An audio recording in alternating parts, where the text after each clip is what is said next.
This is Morten from INKISH TV, and yeah, I was just about to say that you are quite familiar with the format. Before it was called Over the Skype, but this sessions we have decided not to call Over the Skype because this has a specific subject to talk about. Mhm. We are very interested in mergers and acquisitions, and we have been so fortunate to talk to some very interesting people since just before Christmas. And today I have got the chance to talk to a very interesting gentleman, I believe, because we don't know each other, but I will know him within a short time. So, Christoph, why don't you tell a little bit about who you are, and welcome to Inkish. Mm. Thank you very much. Yeah, hello. Yeah, my name is Christoph Schacht, and we specifically, I think, talk about my recent role. So, being COO of a company called Direct Smile, which maybe some printers know, from image personalization, one of the fields we invented. And later on, we got acquired by EFI, Electronics for Imaging, in 2014, where I again jumped into a COO role and yeah, tried to do my best to get the company into EFI. Before we are going to talk about the role and the acquisition by EFI, maybe, Christoph, you can tell a little bit about what is a Direct Smile do, and how did you get the idea and get started with this? I know it's some years ago, but I take that you can still remember it, right? Yeah, definitely. Yeah, so interesting journey actually. Maybe I jump back to the very beginning. When I had an advertising agency with my partner in crime, Christophe Clement, the long-haired guy. And I think it was a very technology-oriented agency. And in the year 2001, when the dot-com bubble bursted, we said, okay, we definitely have to look for something else because agency area will be overcrowded in the future. And we already got crazy inquiries by our customers. Hey, can you please participate in this pitch? We've just asked 100 agencies to participate. So we thought, yeah, let's get away here. And because we both came from an information science background, we said, okay, maybe we start to do software instead. And in 2001, funny enough, we got some personalized mouse pads and looked at them and said, "A brilliant idea, but we can do better." Isn't that like often the case with entrepreneurs that we see something and we believe we can do it better, and then we start doing it and figure out, okay, doing the product is maybe less of a hassle than actually bringing it to market, right? Yeah, you have to be brutally optimistic to start a company, to be honest. Always. Always, yeah, Um, I agree. so, but yeah, at least we did. It was a very interesting journey because along the way, when we started to look in the personalization space, we thought, hey, it's all not really very brandy. And we came from this brand space, so we said, yeah, what can we do different and what will be a bit of the future? We said, yeah, definitely personalization and personalized products will be the future. And I guess it's still. Um, and we came to the idea of why is nobody personalizing an image? So we did some first prototypes, I think with Photoshop at that time, and we put it just like we used to do in the agency times. We just put it on the corner of the table. And funny enough, everybody who walked by said, I want to have this with my name on. So we said, okay, that's a very good test. So Of let's course, yeah. go full throttle. And we converted the company in around 2002. We converted it completely to software, bit by bit. Was quite tricky because we had to organize our agency revenue financing this new software part, and it was a big resource fight, like always. Like always, yeah. Yeah, like But always. yeah, Sorry. I'm a little curious because I mean, getting into the personalization of things, and as you have a background from the agency, so were you like one of the creatives, or were you in management, or are you in strategies, or how did you get? I mean, what was your role in the previous life in order to get into that crazy idea of doing personalized photos? Mm. Yeah, that's the tricky question always when it comes to roles and for founders. So you know what it is. Essentially, in the end, you buy the toilet paper. Um, but in between, you have the chance to be creative. And clearly, my role was always kind of operations and taking care on that everything runs smooth, a little bit of sales, clearly, and sometimes even a little bit of development. So it, But yeah. the reason why I'm asking is because you know, if we should be brutal honest, back at that time where you got the idea to get this person, that was I take not mainstream, right? I mean, people did that in Photoshop and did it one by one and in hand and all these kind. Maybe they could do a little scripting, but to do it in a large scale kind of thing, that requires some understanding of a need in the market, or is it, or did you have to also create a demand by showing and marketing the services in depth with other agencies and brand owners and things like that? I think a big portion was to really get this idea into the market because it wasn't seen so far and nobody understood how it's made. And we really had the tricky part of educating, especially the printer side, what you can do with it, why it is better than standard personalization, why it has impact, and why it's also different. So you cannot send an invoice with image personalization. That's not well received, I would say. It has to still be a very personalized message. But we were very lucky because at the time we had kind of everybody of the digital printing suppliers with the big printing machines in-house, because we tried to get our stuff printed after our first prototypes, and printers really drove us crazy. So we approached them and said, hey, can you print this for us? And they said, yeah, okay, you want to have essentially 1,000 different prints.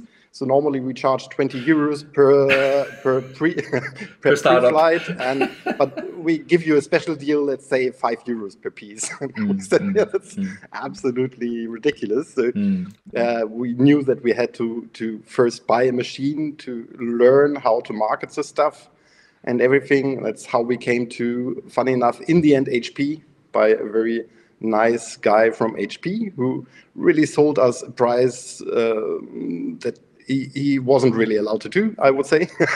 But he was really believing in the idea and selling us this machine. And after that, we very fast got into the HP ecosystem, which was Indigo at that time. So we exactly came at the time of the transition from Indigo to HP. Fantastic. And we met a lot of nice people, and they quickly understood, hey, it's also a very good thing to sell our machines, because we essentially can explain to printers why to go digital, and that it's not about, hey, it needs to be like offset, because it's a completely new thing. And they essentially internationalized us and helped us a lot to educate printers, because they sent, I think, a calendar to each and every printer on the world. The reason why I'm asking about your role from your advertising agency was also because I was a little curious about the facts about personalization, because I mean, you must have investigated to some extent or believed so much in personalization that you dared to risk your advertising company and invest in a software company and changing your entire deliverables, right? So I was just thinking maybe it was like, because you know, I worked for Xerox many years ago, and I remember back then that it was like kind of a mantra that we should have personalization, but every time I spoke to a printer about it, was like, yeah, but why? Customers are not really asking for it, and if they get the name on the invoice, that's fine. If they get a direct mail with a name, it's fine. And I was just thinking that taking it to the step where you personalize a photo, that I totally agree and understand that it's cool, but is it a demand, or does it work? That's always, I would say, the most tricky question each founder asks sorry, himself. Christoph, that I asked you that. Especially at the start. You have to be a big believer, and you're definitely very alone in the beginning, always with new ideas. But that's also the I would say a founder needs to love this, and to say, yeah, I clearly don't have statistics because it's totally new, so nobody can help me there. But at least I'm believing it. I clearly had a lot of talks with guys from the industry, whether they like it. but that's not very solid, I would say. So in the end, you have to believe and you have to start running. No when you and your partner started Direct Smile and made that conversion into being a software company, how difficult was it for you? I mean, financing and getting the software coded and get to market. I know it's many years ago, so probably you don't have any secrets at this time. But how difficult was it to get it off the ground? It was very difficult because I can still remember that I hassled around making money from our former customers at that time. And we had some big brands like T-Online, which we serviced. And as an agency, it's quite hard to sell your business. So there was no option on selling the business.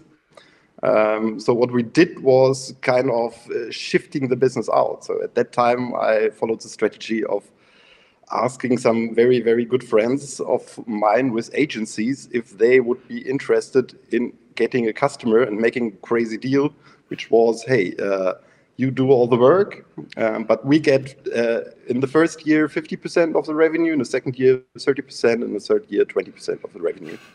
And hopefully in the third year, you already owe the customer. So that was our transition plan, and it worked out well in the end, but by luck, as always. Yeah, maybe by luck, but maybe also because I take that with the dedication of being the entrepreneur and also having the respect for your customers, that transition I take is sometimes a bit easier when you know everybody personally, instead of if you were like a large corporate with 10,000 employees, right? It could be a different game, right? Yeah, definitely. Yeah, but then of course I was just about to say that the rest is history, but that is not the case, because you then you got yourself into a market position. You definitely got some customers, and at some point, EFI got interested in you, right?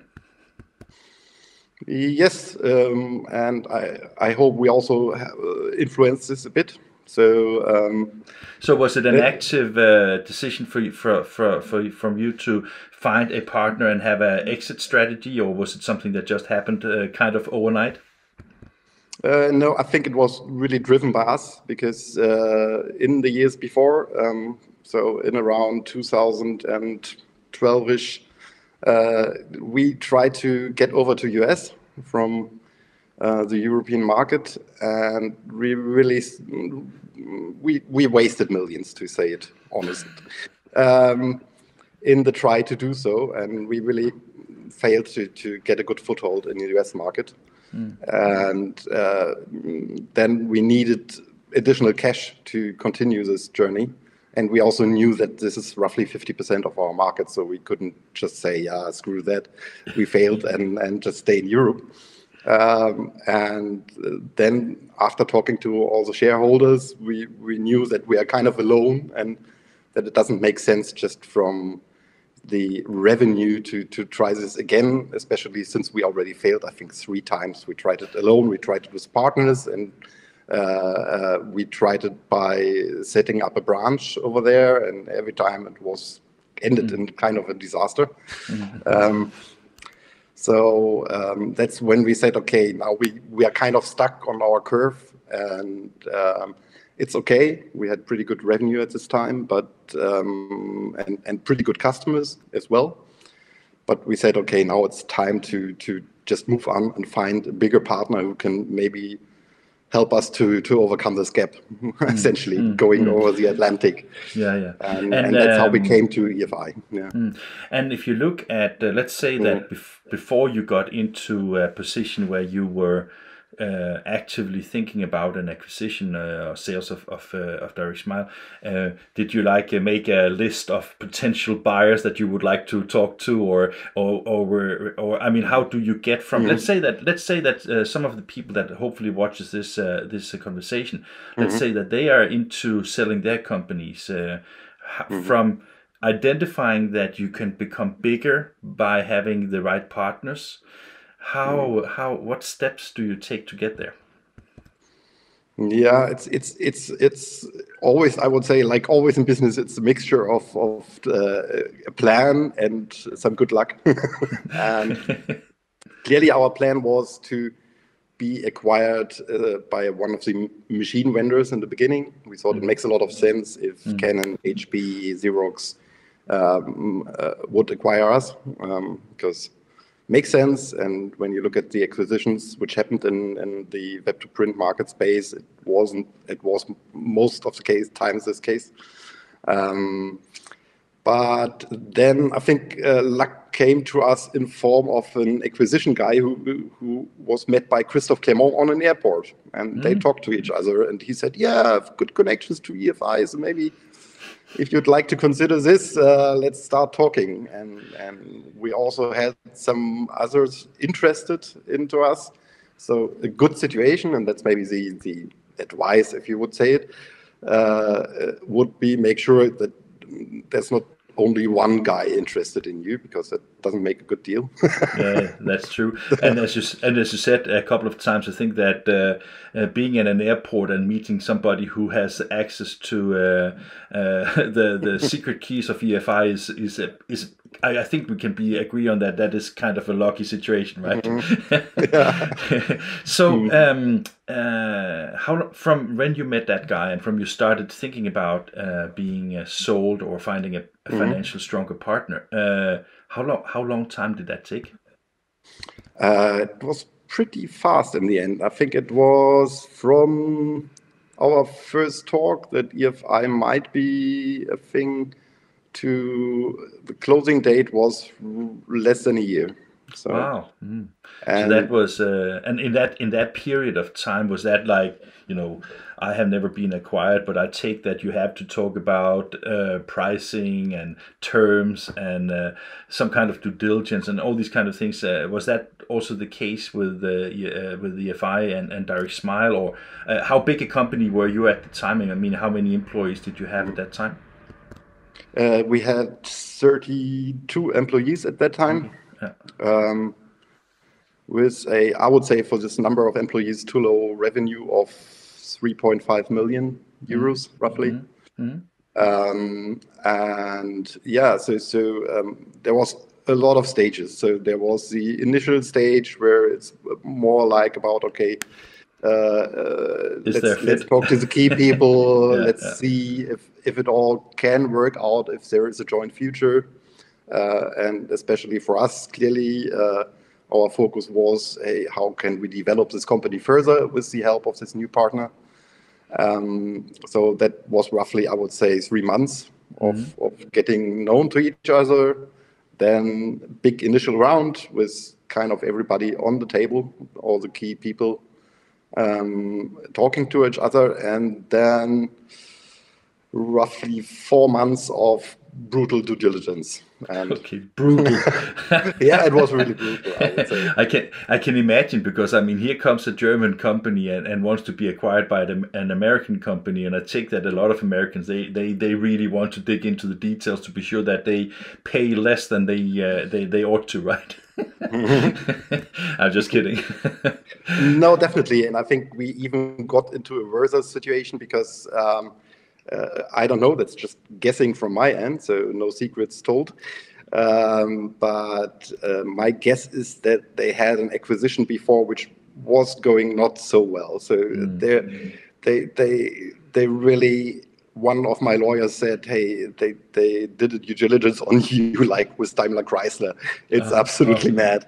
Okay. And yeah, so it was also kind of a near-death thing to me. Yeah. Because it was the complete company history of, meanwhile, 13 years roughly was passing in front of my eyes again. So I digged into each and every document of this company from the very, very beginning. And was quite tough. And I think that is maybe a good takeaway for people to understand that if you want to sell your company, whether it's a PSP or a software company or hardware company, there is no easy going, right? I mean, in most of the cases today, the due diligences are hard because you need to know and be certain about what you're going to buy or going to sell. And I was just thinking that maybe in that perspective, sometimes if you want to sell your company to another company, you maybe just take, okay, I have done this for 20 years, so it must be easy because it's valuable for me. But that is not always the case, right? No, and personally, I completely underestimated the depth in which you need to expose all the possible risks and each and every contract, and where also the other party freaks out in the moment you cannot supply something. And there are certain things I now know that I have to tidy this up from the very first day, which is everything official with regards to the company. Yeah. So each shareholder meeting, well documented, this stuff, because clearly a buyer gets crazy if that's not the case. And if I would have known up front, I would have done my homework earlier. Let's put it like this. But without going into details, but that has that scared you off from setting up a new company and going into an acquisition process again, or is it just now you know more and therefore you are better off for the next one, or how do you see that? At least that's what I hope, yeah. Yeah, that's what you hope, yeah, okay. Now the acquisition and the due diligence was done with EFI, and you continued working for EFI. How is it as a previous founder and a COO to work for the company that bought your company? Yeah, very interesting transition, yeah. It started, personally, I found it really kind of surreal to sit in a meeting which you haven't organized, where you haven't put the agenda on the table, where just the company who just acquired you is setting the pace and saying, hey, this and that, and that's our way going forward. And so it was kind of watching a movie a bit. But it honestly felt very good, and I would say there's no reason to be scared of this. In the end, it's quite relaxing to first time have a partner, more or less. Because and somebody you can ask. Yeah, because this partner is extremely experienced in software and global distribution, and one of the things I can't help think about. And I can't help. To be honest, I don't know many people from EFI, unfortunately. But one of the things I have always been a little bit curious about when I get to the trade shows is that you have all these, booths with small boxes where each of EFI software are presented by specialists and demonstrators, which is, you can go and see, I want to see this, and I want to see this, or I want to see that, and that is of course great. But I can't help think about, I don't know how it is now, but in a little bit in the past, I think that EFI was, growing a lot by acquiring maybe too many companies in too short a time. Is that something that you felt, and do you agree on that, or is it completely wrong from what I'm saying? No, I don't think you're completely wrong. Clearly, EFI acquired a lot of companies, and with a lot of different company cultures, I would say, and a lot of different products, clearly in the same space. So a lot of them being in the MIS space. But yeah, it's I would say it's a tough task to get this aligned, and I wish them the very, very best. Yeah, me too, definitely. But the reason I'm asking is because I think that from an outside perspective, I think it's always been like, how do you get the synergies from having so many different software components? How do you integrate them into an ecosystem that makes sense for a PSP, or is it different silos that you're working with? I mean, so when you looked at Direct Smile from when you entered the relationship with EFI till you now left EFI, do you think that is there a good plan for how to integrate the services into each other to get the synergies, or is it more like, okay, we have silos that are, serves each a purpose for each PSP? Yeah, I don't think we had been a role model for this question Okay. because we had been in the very lucky situation that we delivered VDP technology and cross-media technology to EFI, and there was no other company or no other product in Ah, this okay. area. So you were So kind of exclusive, so you didn't have to interact with so many people, basically. yeah, we later on jumped into the DSF game, so the shop system they have, and helped out there as well. But on the other hand, we had been a silo by definition. So I cannot tell too much on this. No, no, of course not. I clearly believe that getting all these, that's where they had a lot of company acquired in the MIS space, that this is a more tough game because how to align it, you certainly have customers who say this is the best solution for me, so you cannot change it and say now we unified it. Yeah, it's a tough game, and I Yeah, would but say a good question to EFI management, yeah, but which I'm not part but of anymore. no, no. But I was thinking more on a lower practical level, to be honest, because I was just thinking like, okay, do you develop APIs that cross-reference to each systems, or you find patterns that could work, or you share development resources and those kind of things. That was on that level I was thinking initially when I asked. So sorry if I took it in the wrong direction. No, I think you're absolutely right. You clearly always try the most, and especially if you are new to a company, if they just acquired you, you try to be helpful where you Yeah. can, and you try to, because it's such a big company. So we were 32 people. There had been 3,000. So we clearly knew, okay, one of our tasks is to get known by Yeah. everybody and Yeah. what we do and what they might do together with us. So that clearly was the bigger portion in the beginning to really advertise your own stuff I inside think your new company. I think that with a name and like Direct Smile, I think that that should give you a little space in a very technological world, because I mean it's such a great name, and I was just like, yeah, that must have helped you a little bit in getting known within EFI, right?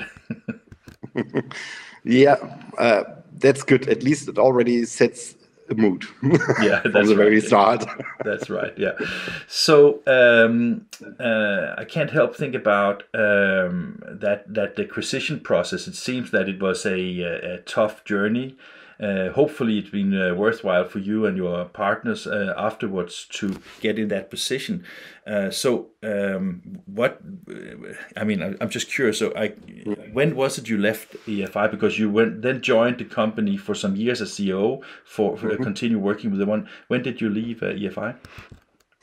Yeah, so Christoph Clermont and me left in June this year. Last year, Oh, sorry. It's okay. already Yeah. It's always 2021. Yeah, last year, in June yeah. last year. So it was roughly a 5 years journey together with EFI.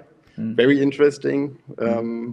Getting to know corporate America in a way Oh yeah. we've never had before. Yeah. And So really thankful for that. yeah. And Christoph, how is it to leave your baby on the steps behind? I would say it this idea was pretty hard in the beginning, but it got easier more and more because after 5 years it's a completely different thing. So you're not leaving your baby anymore. It's not your Okay. baby, and Yeah. Yeah. you at least mentally separated and be a corporate guy in the end. So. I, That was tough, but maybe to add something here, because that's very interesting. In the acquisition process, I think we completely underestimated the pirate style of company we had oh. been. So Oh. that's what Oh, I so it's learned the hard way afterwards, because clearly it was a Nasdaq company acquiring us. So secrecy was clearly policy. We couldn't talk to many people. We haven't been allowed to have any rumors up front. So I was just in my room making the due diligence, and everybody who was asking, I said, yeah, I'm working for the tax stuff, and yeah, a lot of paperwork this year, and was kind of crazy. And then on the day of acquisition, everybody learned that we got acquired, and after this, a lot of people came to me and said, "Hey, why did you put down the pirate flag and pushed up the Union flag? We are really, yeah, we are really feeling bad about this, and we had been a pirate ship." Yeah, I can imagine, because I mean, if you have the, as we spoke about in the beginning, if you're a small company and you grow, I take that a lot of your employees have been really involved in every decision that has been made in order to get Direct Smile to where it was before it was acquired. And of course, you can't talk about things because that is the legal obligations you have. But on the other hand, it's I could imagine also that some, if you work with people for many years, it becomes friends too, right? So it's like that must be a little bit difficult, and maybe that's a good takeaway for people that are considering being sold to a public company. That this is definitely something that they should take into consideration, right? Yeah, definitely. And I honestly, I don't know even now how I should have made it too different, because clearly during the whole acquisition process, we took care on the people. That was priority one on our list always, to say, yeah, how does it work afterwards? Is anybody laid off, and so on? And clearly we always had this in mind.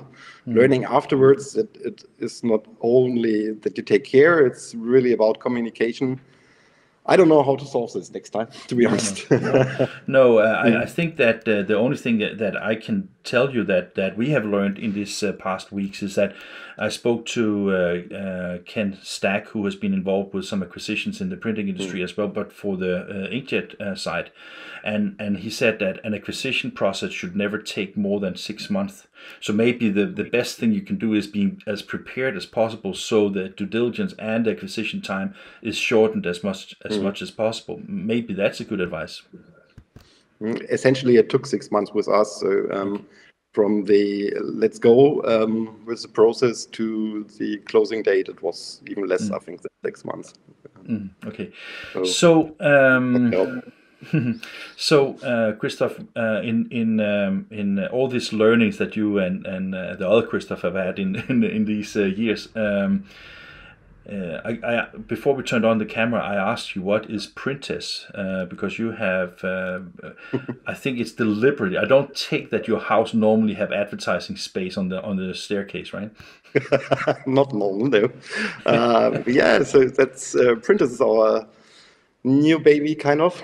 It's a little bit early stage, but at least you can go on the page, see when we go live, and register yourself for news. Because clearly we are on the cusp of creating a new company now. You told me that you couldn't say much about things, so that I totally respect. But I was just wondering. If your takeaway from the experience with Direct Smile and EFI should have like one kind of statement, could that be like learning how to run a company more professionally, regardless whether you want to sell it or not? I wouldn't necessarily say so. I think in the end, with Direct Smile, we did a good job, and we also, what I really like, looking back, I would say we also find the right time to step out of it and finding an exit point for ourselves, because it really frees you up in the end for some new ventures. And but clearly, what I learned a lot is how corporate America works, why we failed getting over to US in the end. That's what I learned. Yeah. So with the experience you have now from corporate America, that now you understand better why you failed in going there on your own, because you basically didn't know how that worked out for you, right? Yeah. So I hope this will go well this time. Christoph Schacht, it has been a pleasure talking to you here on INKISH. Thank you for sharing your story with our audience. And I can't help that. The first thing I will do when we have finished this conversation, I will have to type in printers.com because I want to see what it is, and maybe see if I can find some hackers that can get behind the firewalls or something. No, just kidding. There's nothing there behind the firewall. I'm sorry. Damn it, and I can't even hack, so that would be terrible anyway. So again, thank you very much and all the best. And I really, truly hope that at some point after this terrible pandemic that I will have the opportunity to meet you and Printers in real life. And I hope our roads will cross at some point. So all the best, Happy New Year, and thank you very much. Thank you very much, Morten. It was a real pleasure to talk to you. And go ahead, please, everybody, stay safe, stay healthy. Thank you. Thank you.